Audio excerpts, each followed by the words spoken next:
ويبقى وجه ربك ذو الجلال والإكرام. نشهد أن لا إله إلا الله وحده لا شريك له ونشهد أن محمدا عبده ورسوله ونشهد أن عليا أمير المؤمنين ووصي رسول الله وخليفته بلا فاصل. أوصيكم عباد الله ونفسي بتقوى الله. یہ خطبہ جمعہ جو کہ مبارک ہونے کے ساتھ مبارک مہینے میں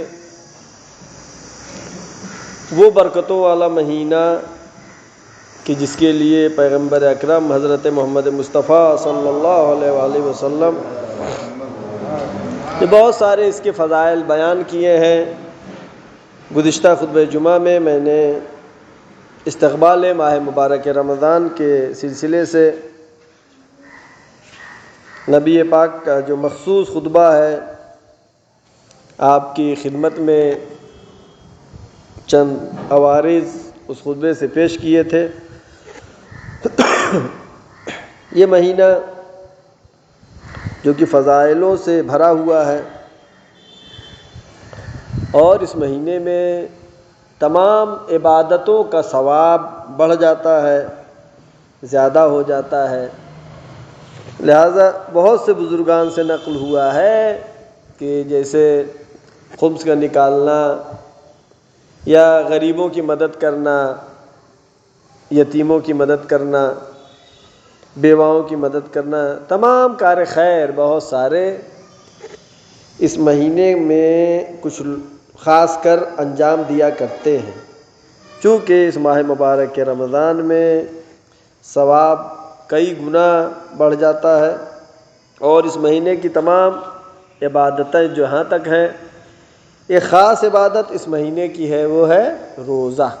یعنی روزہ دوسرے ایام میں دوسرے مہینوں میں رکھ سکتے ہیں، مستحب روزے ہیں، لیکن واجب روزہ اس مہینے میں خداوند عالم نے جو قرار دیا ہے، جو کہ بہت عظمت رکھتا ہے. اور جیسا کہ قرآن مجید میں خداوند عالم نے فرمایا یا ایھا الذین آمنوا کتب علیکم الصیام کما کتب علی الذین من قبلکم. اے ایمان لانے والو، تم پر روزہ اسی طریقے سے واجب کیا گیا ہے جیسے تم سے پہلے امتوں پر روزہ واجب تھا. لہذا یہ ہمارے لیے قابل تشکر ہے کہ ہم خدا سے بارہا شکر ادا کریں، تشکر کریں، اس لیے کہ اس مہینے کی عظمت کے بارے میں جو پیغمبر نے بیان کیا اس کے چند کلمات، اس میں پیغمبر فرماتے ہیں ہوا شہر دعیتم فیہ الی ضیافت اللہ. یہ وہ مہینہ ہے کہ جس میں تمہیں اللہ کی مہمانی میں بلایا گیا. اللہ نے مہمان بلایا، لیکن اللہ کی مہمانی اس مہینے میں برکت بہت زیادہ ہے اور ثواب اعمال کا کئی گنا ہے. بہرحال ایک مہمانی میں ہے اور میزبان کون ہے؟ خدا ہے. اس مہینے میں انسان کی روحانیت، معنویت، دل کی شفافیت، تمام چیزیں زیادہ ہوتی ہیں اور انسان کے لیے بہترین غذا عبادت ہے جو اللہ ہمیں اس مہینے میں توفیق عطا کرتا ہے. اور اس مہینے کی فضیلت میں کیونکہ پیغمبر نے ہی فرمایا کہ انہ قد اقبل الیکم شہر اللہ، بے شک تمہارے سامنے آ رہا ہے اللہ کا مہینہ، بالبرکت والرحمت والمغفرہ. اس مہینے میں کیا لے کے آ رہا ہے؟ برکتیں لے کر کے آ رہا ہے. یہ مہینہ مغفرت لے کر کے آ رہا ہے اور رحمت لے کر کے آ رہا ہے. اور جیسا کہ آپ دعا میں پڑھتے ہیں ماہ مبارک رمضان کی دعا خاص، شہر رمضان الذی انزل فیہ القرآن، یہ ماہ مبارک رمضان وہ مہینہ ہے کہ جس میں انزل فیہ القرآن، قرآن مجید اس میں نازل ہو، ھدی للناس، یہ قرآن مجید ہدایت ہے لوگوں کے لیے، تمام لوگوں کے لیے ہدایت ہے۔ اور چند کلمات میں نے مناجات شعبانیہ کے بھی، جو کہ مولا کائنات حضرت علی بن ابی طالب علیہ السلام نے فرمایا ہے، جس کو مناجات شعبانیہ، یعنی مولا علی نے مناجات پڑھی ہے، اور شعبان کے مہینے میں، اور اس کے چند کلمات میں نے اس کے پہلے خطبہ جمعہ میں اس میں بھی پیش کیا تھا۔ اس میں مولا علی علیہ السلام ایک نقطے کی طرف اشارہ کرتے ہیں، وہ ہے کہ اپنے نفس پر ظلم کرنا۔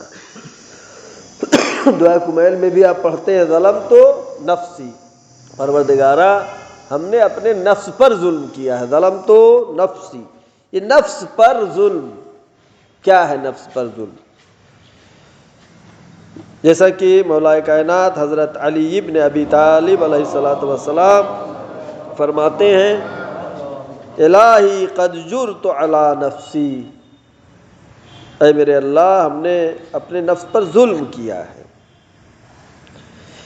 یا پھر قرآن مجید کے سورہ اعراف آیت نمبر 23 میں، جس وقت جناب آدم اور جناب حوا نے بارگاہ خدا بندی میں توبہ و استغفار کیا، تو خدا بند عالم نے اس کو قرآن کی آیت کی شکل میں بیان کیا، قال ربنا ظلمنا انفسنا، اے میرے اللہ ہم نے ظلم کیا ہے اپنے نفس پر، وَإِن لَّمْ تَغَيَّرْنَا وَتَرْحَمْنَا لَنَكُونَنَّ مِنَ الْخَاسِرِينَ، اگر اے میرے اللہ وَإِن لَّمْ، اگر تو نے قبول نہیں کیا، تغیر لنا تغفر لنا وترحمنا، وَإِن لَّمْ تغفر لنا وترحمنا لنکونن من الخاسرین، اے میرے اللہ اگر تو نے معاف نہیں کیا، اگر تو نے رحم نہیں کیا، تو ہم گھاٹا اٹھانے والوں میں سے ہیں، نقصان اٹھانے والوں میں سے ہیں۔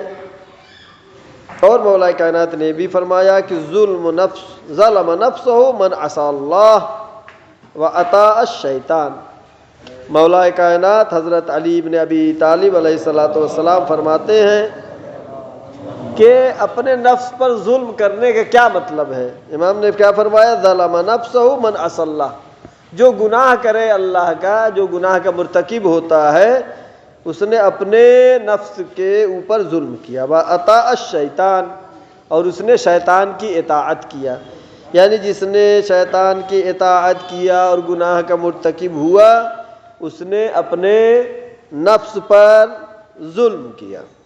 جیسا کہ جناب ابو ذر کے لیے لکھا، کسی ان کی دوست نے خط لکھا ان کے پاس کہ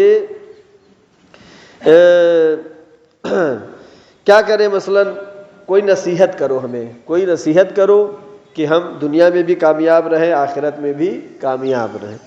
تو جناب ابو ذر نے خط کے جواب میں لکھا کہ اپنے اوپر ظلم نہ کرو، اپنے اوپر ظلم نہ کرو۔ تو اس نے جواب میں لکھا جناب ابو ذر کے پاس، یہ میری سمجھ میں نہیں آیا کہ اپنے اوپر کیسے کوئی ظلم کرے گا، آدمی کسی پہ بھی ظلم کرتا ہے لیکن خود اپنے اوپر نہیں ظلم کرتا ہے، اپنے کو چاہتا ہے، اپنے کو پسند کرتا ہے، اپنے نفس کو خوش کرنے کے لیے ہی سب کام کرتا ہے۔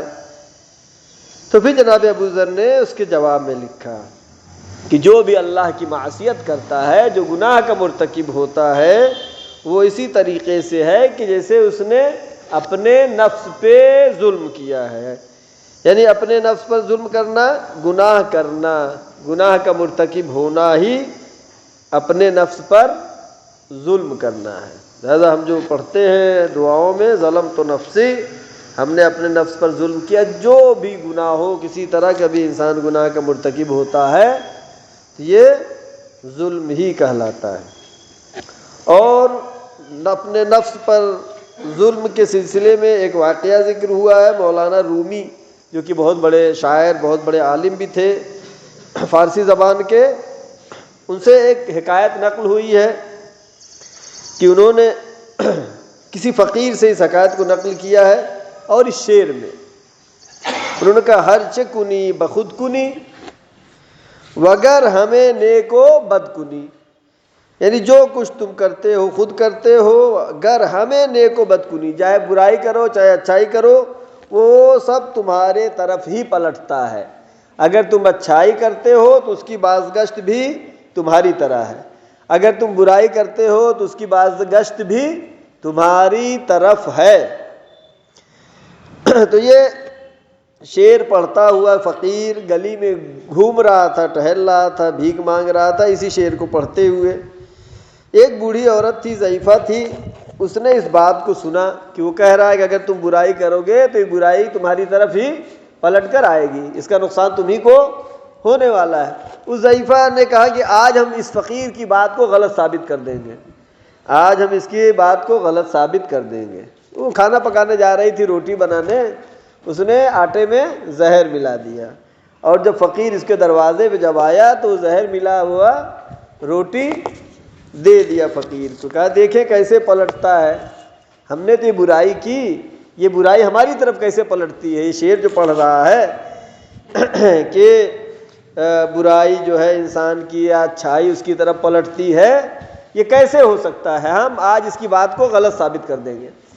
اب جو فقیر روٹی لے کر کے یہاں سے گیا، اس گاؤں سے یا شہر سے جہاں بھی تھے وہاں سے باہر نکلا تو ایک شخص ادھر سے چلا آ رہا ہے جو کہ بھوک کی وجہ سے پریشان ہے، اس نے فقیر سے بھوک کا اظہار کیا، فقیر کو جو روٹی ملی تھی اس نے وہ روٹی اس کو دے دیا، اس نے کھایا، چونکہ اس میں زہر ملا تھا لہذا اب اس کو پیٹ میں درد ہونے لگا، تکلیف ہونے لگی، اس کو پریشانی ہونے لگی، مجمع جمع ہونے لگا، لوگ جمع ہو گئے، یہ ضعیفہ بھی وہاں پہ پہنچتی ہے روتے ہوئے، دیکھا کہ یہ کیا ہے، کہا کہ یہ جوان ہے اور فقیر ایک آیا تھا ابھی، اس نے اس سے روٹی مانگی اور اس جوان نے روٹی کھا لیا ہے۔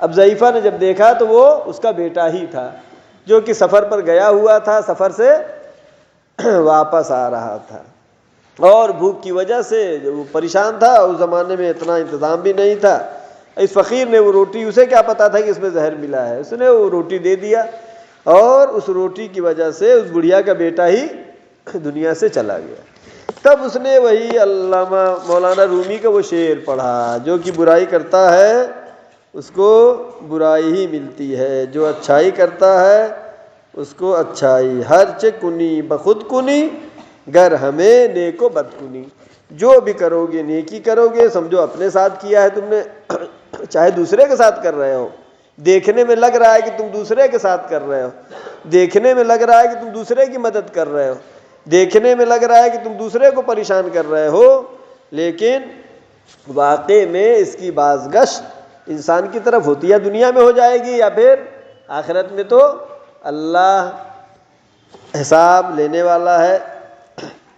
اور یہ مہینہ جو کہ بہت ہی رحمت کا ہے، بہت ہی مغفرت کا مہینہ ہے، ہمیں خدا سے بارگاہ میں زیادہ سے زیادہ دعائیں کرنا چاہیے، اور خدا کی رحمت و مغفرت کتنی وسیع ہے اس سلسلے میں پیغمبر اکرم حضرت محمد مصطفیٰ صلی اللہ علیہ وآلہ وسلم کی ایک حدیث ہے جس میں پیغمبر فرماتے ہیں اِنَّ لِلَّهِ مِئَةَ رَحْمَةٍ، خداوند عالم کی رحمتوں کے 10 حصے ہیں، انزل منها رحمتاً واحدہ، جس میں سے صرف ایک رحمت کا حصہ خداوند عالم نے پوری کائنات پر دیا ہے، یعنی خدا کی 100 رحمتوں میں سے ایک حصے کی وجہ سے یہ زمین پر برکتیں ہیں، یہ بارش ہے۔ پیغمبر فرماتے ہیں وضاحت کے ساتھ رحمت واحدہ بین الجن والانس والطیر والبہائم، کہ ایک حصہ جو رحمت ہے خدا کی رحمت کا ایک حصہ جو کہ جناتوں کے درمیان ہے، انسانوں کے بھی درمیان ہے، پرندوں کے درمیان ہے اور جانوروں کے بھی درمیان ہے، وہوام فی فبہا یتعاطفون وبہا یتراحمون. اور جتنی بھی چیزیں ہیں، جتنے بھی موجودات ہیں، یہ سب خدا کی رحمت کے ایک حصے کی وجہ سے ہیں، ایک حصے کی وجہ سے موجود ہیں. اس کی رحمت کاملہ یہ ہے.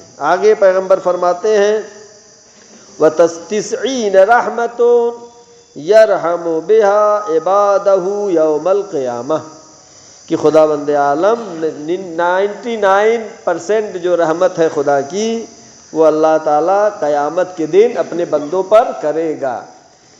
یعنی ہم کو خدا کی رحمت کے لیے صرف دنیا میں ہی امید نہیں کرنا ہے، جب بھی دعائیں کرنا ہے، خدا کی رحمت کا تذکرہ کرنا ہے، تو دنیا سے زیادہ بڑھ کے آخرت کی رحمت، برزخ کی رحمت، قیامت کی رحمت، قبر کی رحمت، یہ اس کو نظر میں رکھنا ہے. آخر میں دعا کرتے ہیں پروردگارہ محمد و آل محمد صدقے میں، چہارہ معصومین علیہ السلام کے صدقے میں، اس عظیم ماہ، اس بابرکت ماہ میں ہمارے تمام طاعت و عبادات کو قبول فرما.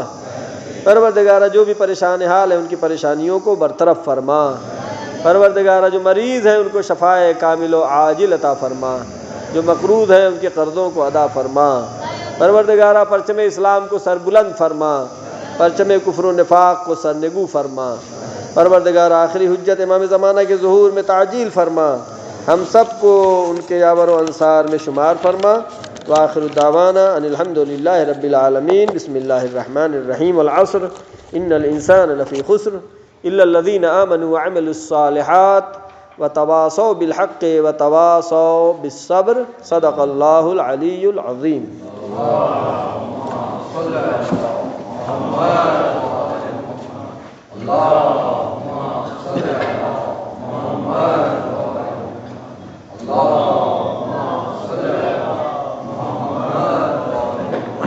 السلام علیکم ورحمۃ اللہ. اعوذ باللہ من الشیطان الرجیم. بسم اللہ الرحمن الرحیم. الحمد للہ الذی لا الہ الا هو الحلیم الکریم غافر الذنب وقابل التوب وهو الغفور الرحیم. سبحان من سبقت رحمته على غضبه وبسط اليدي بالرحمة. سبحان من لا يزداد الا جودا وكرما. نشهد ان لا اله الا الله وحده لا شريك له ونشهد ان محمدا عبده ورسوله ونشهد ان عليا امير المؤمنين ووصي رسول الله وخليفته بلا فاصل محمد. اللهم صل وسلم وزد وبارك على سيد المرسلين خاتم النبيين ابو القاسم محمد. اللهم صل وسلم على سيدة نساء العالمين فاطمة الزهراء بنت رسول الله. اللهم صل وسلم على قائد غر المهجرين مهجلين امير المؤمنين علي بن ابي طالب. اللهم صل وسلم على الحسن المجتبى وعلى الحسين الشهيد بكربلاء وعلى علي بن الحسين زين العابدين وعلى محمد بن علي باقر العلوم الأولين والآخرين وعلى جعفر بن محمد الصادق وعلى موسى بن جعفر الكاظم وعلى علي بن موسى الرضا وعلى محمد بن علي التقي وعلى علي بن محمد النقي وعلى حسن بن علي العسكري وعلى مولانا صاحب العصر والزمان هادم الكفر والفسوق والعصيان. اوصیکم عباد اللہ ونفسی بتقوی اللہ. خدا کا لاکھ لاکھ شکر ہے کہ ہم کو ایک بار پھر اس باعظمت مہینہ، یہ رحمتوں کا مہینہ، یہ مغفرت کا مہینہ اللہ نے ہمیں عطا کیا ہے۔ اور اس مہینے میں جیسا کہ میں نے گزشتہ خطبے میں بھی عرض کیا کہ اعمال کے ثواب بڑھ جاتے ہیں، ڈبل ہو جاتے ہیں، بلکہ اس سے بھی زیادہ ہو جاتے ہیں۔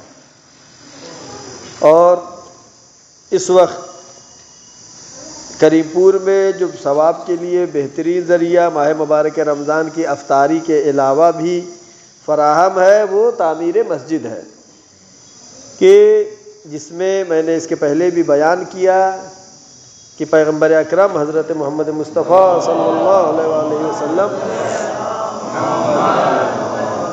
کہ اگر مسجد کی تعمیر میں ایک اینٹ کا، ایک پرندے کے گھونسلہ بنانے بھر کا بھی کوئی بندہ مومن پیسہ اس میں خرچ کرتا ہے تو یہ اس کے لیے بہترین ثواب جاریہ ہے۔ اور ہمیں کوشش کرنا چاہیے کہ اس میں زیادہ سے زیادہ اپنی توفیق کے حساب سے، اپنی مالی حالت کے اعتبار سے، بلکہ دوسرے لفظوں میں کہے دامے درہمے سخنے، پیسے کے ذریعے سے، بات کے ذریعے سے، اپنے بدن کی طاقت کے ذریعے سے، لوگوں کو تشویق دلانے کے ذریعے سے ثواب میں شامل ہو سکتے ہیں۔ اور اس مہینے کی عظمت کے بارے میں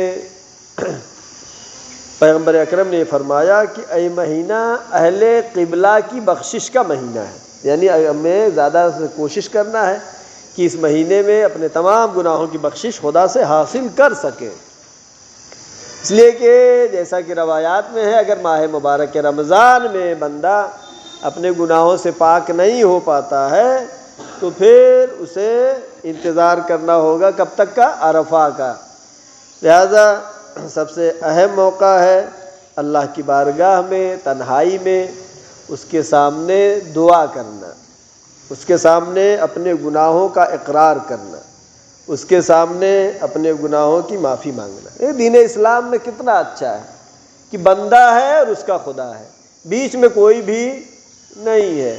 ورنہ کرسچن مذہب میں، عیسائی مذہب میں آپ جائیے تو وہاں پہ ان کے پوپ کے سامنے جانا پڑتا ہے، جو ان کا عالم دین ہے وہاں جانا پڑتا ہے، اپنے گناہ کا جا کر کے اس کے سامنے اقرار کرتا ہے بندہ، پھر وہ پیسہ کچھ لیتا ہے اور کہتا ہے تمہارے گناہ معاف ہو گئے۔ آپ کے پاس یہ سب کی جھمیلا نہیں ہے، آپ ہیں، تنہائی ہے، رات ہے، جب تمام دروازے بند ہیں، اس کا دروازہ کھلا ہوا ہے۔ وہ خدا کہ جو قادر مطلق ہے، وہ خدا بار بار ہم کہتے ہیں وہ ہر چیز پر قادر ہے، وہ عالم ہے، وہ حکیم ہے، وہ قدرت رکھنے والا ہے، اس کی قدرت عظیم قدرت ہے۔ اس کی قدرت آپ کیا توجہ کریں، مثلا جناب آدم کو پیدا کیا بغیر ماں باپ کے، جناب عیسیٰ کو پیدا کیا بغیر باپ کے ہے، اور اس کے بعد اللہ نے جو چاہے کر سکتا ہے، اللہ جو چاہے کر سکتا ہے۔ لہذا اس کی قدرت کاملہ کے سامنے، اس کی عظمت کے سامنے ہمیں سربسجود رہنا چاہیے اور اس مہینے میں بخشش لینی چاہیے۔ اور پیغمبر نے فرمایا کہ 3 گروہ ایسے ہیں جو بدبخت ہیں، جو کہ اللہ کی مغفرت حاصل نہیں کر پائے۔ جس کو پیغمبر بدبخت کہہ دے اس سے بڑا بدقسمت کوئی بھی نہیں ہے۔ پیغمبر نے کیا فرمایا کہ 3 گروہ ایسے ہیں کہ جو اس مہینے میں اگر خدا کی رحمت حاصل نہیں کر پا رہے ہیں وہ بدبخت ہیں۔ ان تینوں میں سے کون ہے؟ ایک بدبخت گروہ وہ ہے کہ جس نے اپنے والدین کو ناراض کیا ہو۔ والدین کو ناراض کرنا یہ سب سے بڑا عذاب ہے، سب سے بڑی پریشانی ہے، سب سے بڑا گناہ ہے۔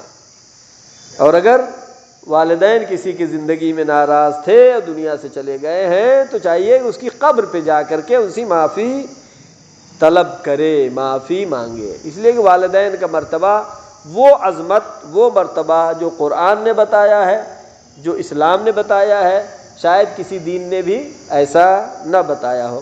جیسا کہ واقعہ بہت ہی مشہور ہے کہ ایک شخص تھا جو کہ چھٹے امام حضرت جعفر صادق علیہ السلام کی خدمت میں حاضر ہوا اور اس نے مذہب کو قبول کیا، مذہب تشیع کو قبول کیا، عیسائی تھا وہ، اور امام کی خدمت میں کچھ دنوں تک رہا، چھٹے امام کے پاس، پھر اپنے شہر جانے لگا۔ جب وہ جانے لگا تو اس نے پوچھا کہ مولا میں جا رہا ہوں، میں کیا کروں، اس لیے کہ میرے گھر والے تو کرسچن ہیں، میرے ماں باپ کرسچن ہیں، میرے رشتہ دار سب کرسچن ہیں۔ تو امام نے کہا جا رہے ہو، بس ایک کام کرنا کہ ماں باپ کی جتنی خدمت تم اب تک کرتے تھے اب اس سے زیادہ کرنا، جتنا تم ماں باپ کا خیال کرتے تھے اب اس سے زیادہ اپنے ماں باپ کا خیال کرنا۔ اب یہ جاتا ہے، اب ماں نے دیکھا کہ یہ بیٹا میرا تو بے دین ہو گیا ہے، بھائی اس کے مذہب سے الگ ہو گیا ہے، دوسرے مذہب پہ چلا گیا ہے، تو میرا بیٹا تو دین تو بدل دیا اس نے، میرے دین پر نہیں ہے، لیکن بیٹا خدمت اس سے زیادہ کر رہا ہے۔ ایک دن ماں نے پوچھا بیٹا میں جب سے تو سفر سے واپس آیا ہے، دین اسلام تو نے قبول کر لیا ہے، تو مسلمان ہو گیا ہے، اب تو میں مسلمان نہیں، میں تو کرسچن ہوں، اس کے باوجود تو میرا اتنا احترام کیوں کر رہا ہے، میری اتنی عزت کیوں کر رہا ہے، میری اتنی خدمت کیوں کر رہا ہے؟ جب یہ سوال کیا میرا اتنا احترام کیوں کر رہا ہے، تو بیٹے نے کہا کہ ماں ایسا ہے کہ ہم جس امام کو مانتے ہیں، جس نے ہمیں کلمہ پڑھایا ہے، یعنی چھٹے امام حضرت جعفر صادق علیہ الصلوۃ والسلام، انہوں نے مجھ سے کہا ہے کہ ماں باپ کا احترام کرنا، ماں باپ کا خیال کرنا واجب ہے۔ جیسے ہی ماں نے یہ سنا کہا ایسا مذہب ہے، ایسا دین ہے کہ ہم تو تمہارے دین سے الگ دین پر ہیں، پھر بھی احترام کرنے کو کہہ رہا ہے، وہ مذہب خدمت کرنے کو کہہ رہا ہے، لہذا مجھے بھی اسی مذہب کا کلمہ پڑھا دو۔ لہذا سب سے پیغمبر نے جو فرمایا، ایک تو وہ ہے جس سے والدین اس کے ناراض ہوں، وہ کیا ہے؟ بدبخت ہے۔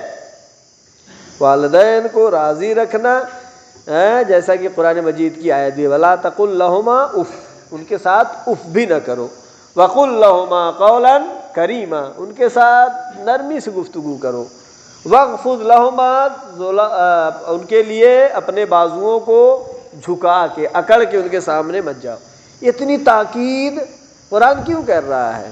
اگر وہ بوڑھے ہو جائیں یا ان میں سے ایک بوڑھا ہو جائے تب بھی ان کو کبھی جھڑکنا نہیں، ان کی بات پہ کبھی ناراض نہیں ہونا، غصے نہ ہونا، اس لیے کہ یہ ضعیفی ایسی چیز ہے، ضعیفی میں انسان چڑچڑا مزاج ہو جاتا ہے، ضعیفی میں تھوڑی کسی بات پہ بھی وہ ناراض ہو سکتا ہے، لہذا قرآن نے بہت اصرار کیا، چونکہ خدا نے جس نے انسان کو خلق کیا ہے، جو انسان کی ایک ایک رگ سے واقف ہے، وہ خدا یہ حکم دے رہا ہے۔ لہذا دوسرا جو پیغمبر نے فرمایا کہ جو بدبخت ہیں وہ لوگ ہیں کہ جو اس مہینے سے اپنی مغفرت حاصل نہ کر سکے، اس مہینے میں اپنے گناہوں کی توبہ اللہ سے نہ کرا سکے، اپنے گناہوں سے پاک اور صاف نہ ہو سکے۔ کوئی بہت سخت کام نہیں ہے، خدا کے سامنے گڑ گڑانا، توبہ کرنا، استغفار کرنا۔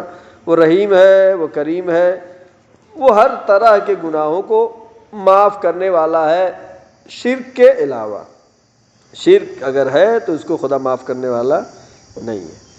تیسرا جو پیغمبر نے کہا کہ وہ بدبخت ہے، وہ شخص ہے کہ جو میرا نام سنے اور مجھ پر صلوات نہ بھیجے، یعنی پیغمبر کا نام جب بھی سامنے آئے، یعنی کہا جائے حضرت محمد مصطفیٰ صلی اللہ علیہ وآلہ وسلم،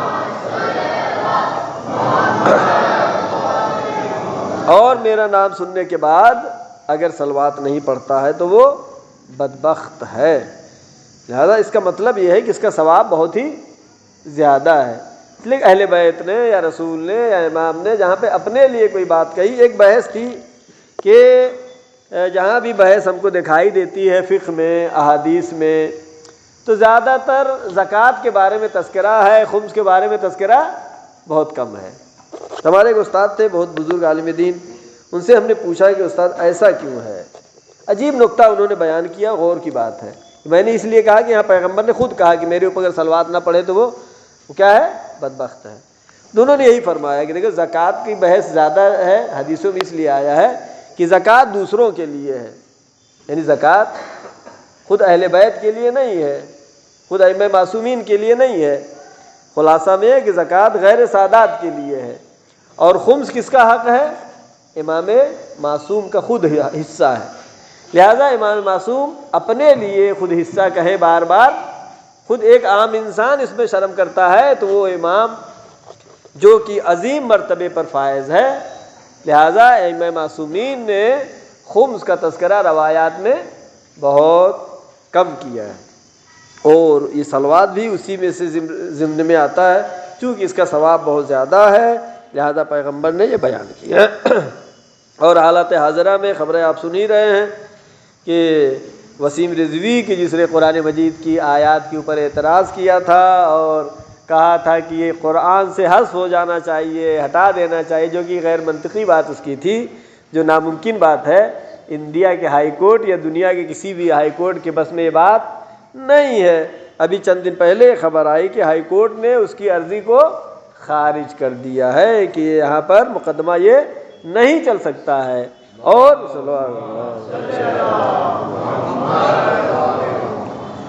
البتہ ایک خوشی کی بھی بات ہے اور خوشی کی نہیں بھی ہے، اس لیے کہ جو ہے قرآن مجید جو کہ اللہ کا کلام ہے، جو کہ ہر دنیا میں ہر جگہ موجود ہے، اس کورٹ انڈیا کے ہائی کورٹ یا کسی ملک کے ہائی کورٹ کے اندر یہ صلاحیت ہی نہیں ہے کہ اس کے بارے میں وہ مقدمہ چلا سکے، اس کی مجبوری تھی کہ اس کو خارج کرے، اور خارج ہونا ہی چاہیے، تو ہوتا ہی نہیں، کرتے تو اس پہ بحث کیا نہیں جا سکتا ہے۔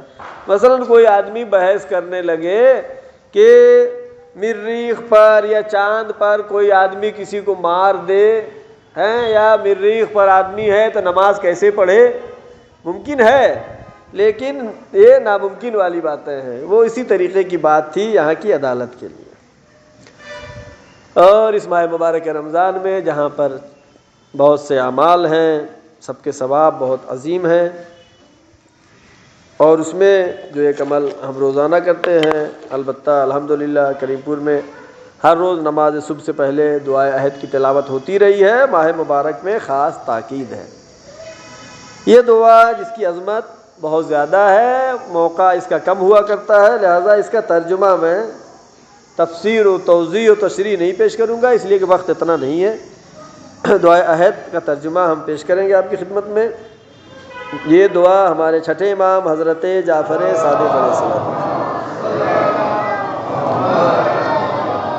یعنی خود یہ دعا کا چھٹے امام سے ہونا یہ کیا ہے؟ آپ کے عقیدے کے مضبوط ہونے کی دلیل ہے، یعنی امام زمانہ کا ذکر چھٹے امام نے بھی کیا ہے، تمام ائمہ نے کیا ہے، ایسا نہیں ہے کہ ائمہ کا پتہ نہیں تھا اور بعد میں ہمیں معلوم ہوا کہ اب یہ امام اب نہیں، بلکہ پیغمبر اکرم حضرت محمد مصطفیٰ صلی اللہ علیہ وآلہ وسلم نے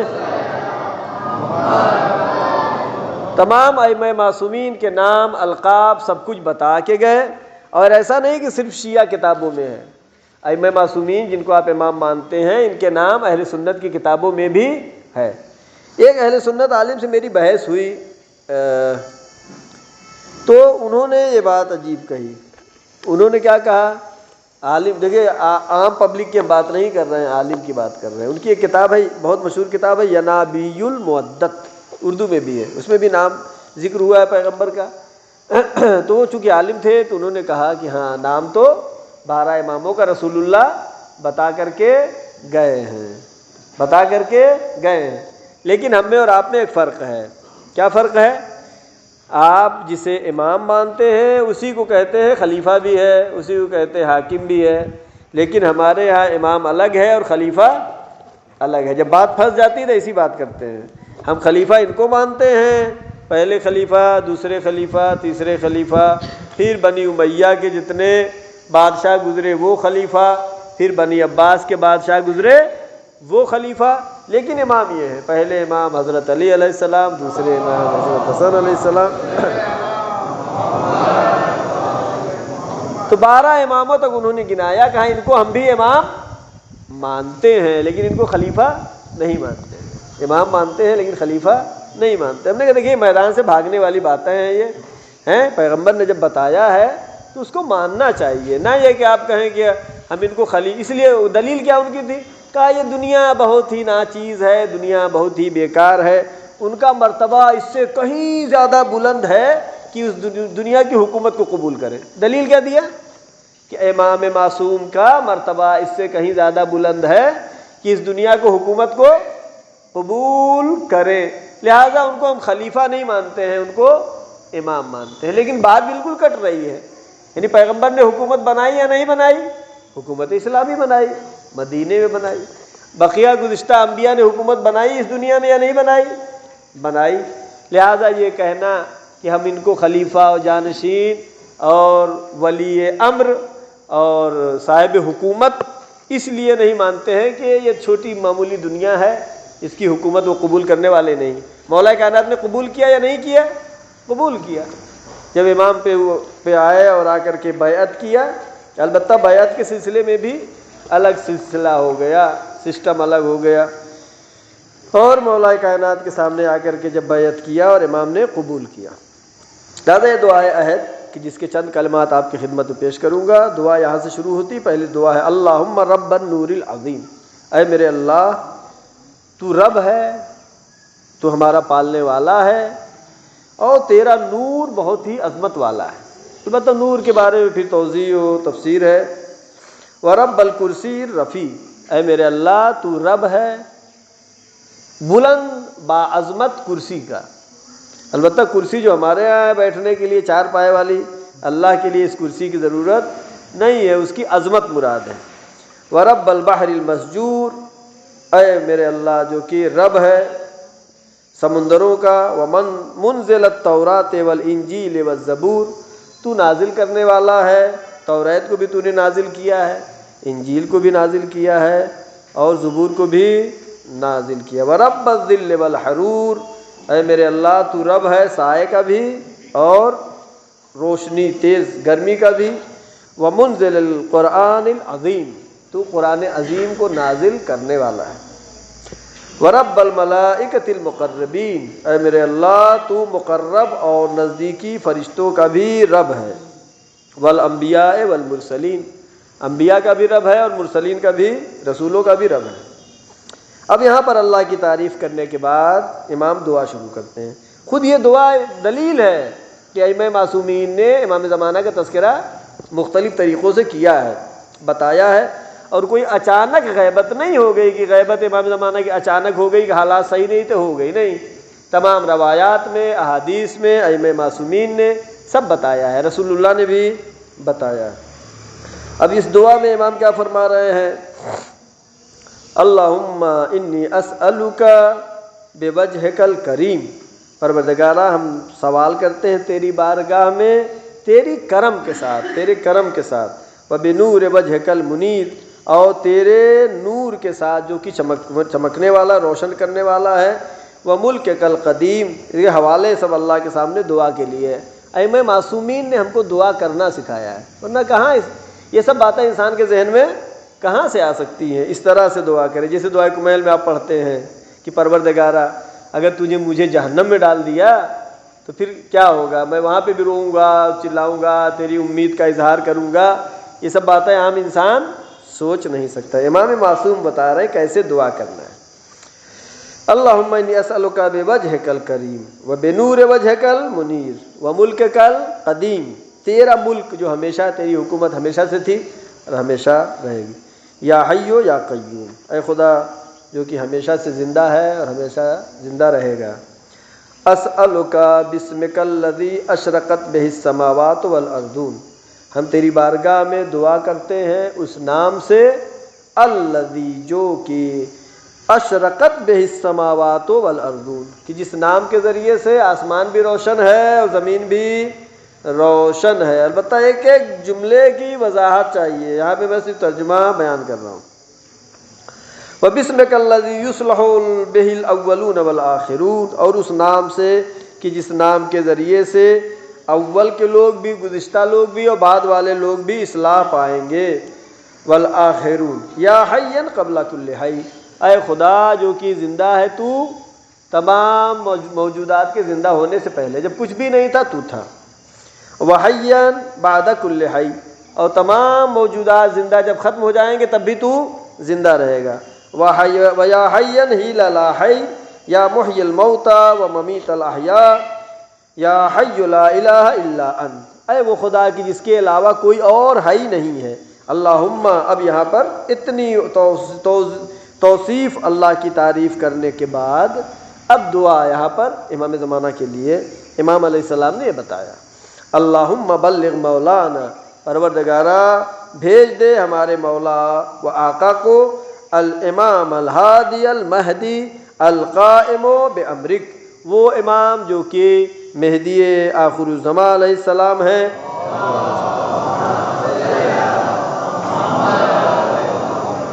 القائم بامرک، تیرے حکم سے وہ قیام کریں گے، صلوات اللہ علیہ وعلی آبائہ الطاہرین، ان پر صلوات ہو، وعلی آبائہ الطاہرین یعنی امام زمانہ کے آباء و اجداد پر ہماری صلوات ہو۔ کس کی طرف سے؟ عن جمیع المؤمنین والمؤمنات، تمام مومنین کی طرف سے صلوات، تمام مومنات کی طرف سے صلوات۔ یہ الفاظ، یہ جملے صرف امام معصوم ہی بتا سکتے ہیں۔ فی مشارق الارض و مغاربہا، مشرق میں ہو، پورب میں ہو یا پچھم میں ہو، سب جگہ پر سب کی طرف سے ان پر صلوات ہو۔ سہلہا و جبلہا، چاہے وہ صحرا ہو چاہے وہ پہاڑ ہو، برہا و بحرہا، چاہے خشکی ہو چاہے سمندر ہو، وعنی وعن والدیہ، دیکھیں امام علیہ السلام اس دعا میں کیا فرما رہے ہیں، وعنی وعن والدیہ، میری طرف سے صلوات ہو اور ہمارے والدین کی طرف سے بھی صلوات ہو۔ من الصلوات زینت عرش اللہ، کتنی زیادہ صلوات و درود ہو؟ زینت عرش اللہ، عرش خدا جتنا ہے، عرش خدا کے برابر امام زمانہ پر امام علیہ السلام سکھا رہے ہیں، ہم کو بتا رہے ہیں کہ اللہ سے دعا کریں کہ اللہ ان کے اوپر درود اور صلوات بھیجے، صلوات بر محمد والے محمد۔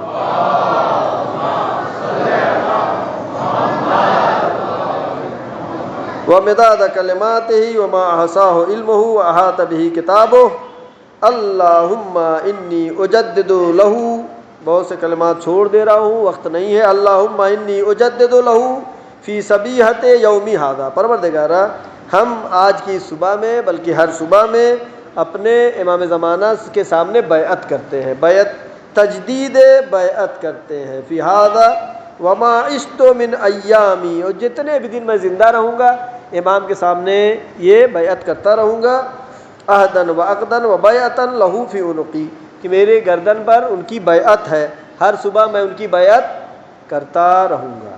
اس دعا کے بارے میں، دعا عہد کے بارے میں آپ نے سنا ہوگا کہ امام نے یہ بھی فرمایا ہے کہ جو شخص 40 دنوں تک دعا عہد کو مسلسل پڑھ لے گا، اگر وہ دنیا، اس دعا میں ذکر بھی ہوا ہے اس کا، اگر وہ دنیا سے چلا بھی جائے، مر بھی جائے گا، تو جب امام زمانہ ظہور فرمائیں گے اس وقت اس کو قبر سے زندہ کریں گے اور وہ امام کے ناصروں میں اور ساتھیوں میں شمار ہوگا۔ آخر میں ہماری دعا ہے، پروردگارہ محمد وآل محمد صدقے میں، چاہدہ معصومین علیہ السلام کے صدقے میں، یہ بابرکت مہینہ، یہ ماہ مبارک رمضان، پروردگارہ اس مہینے میں ہمارے گناہوں کی مغفرت فرما، ہم کو اس لائق بنا دے کہ ہم امام زمانہ کے سپاہیوں میں شامل ہو سکیں۔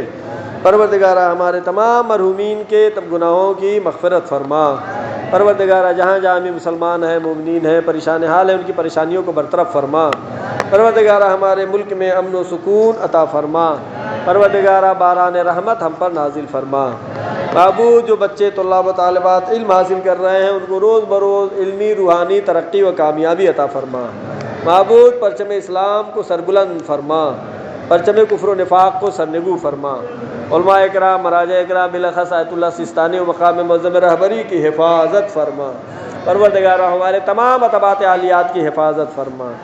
پروردگارہ مومنین میں جو بھی مقروض ہیں ان کے قرضوں کو ادا فرما، جو مریض ہیں ان کو شفائے کامل و عاجل عطا فرما۔ پروردگارہ آخری حجت امام زمانہ کے ظہور میں تعجیل فرما، ہم سب کو ان کے یاور و انصار میں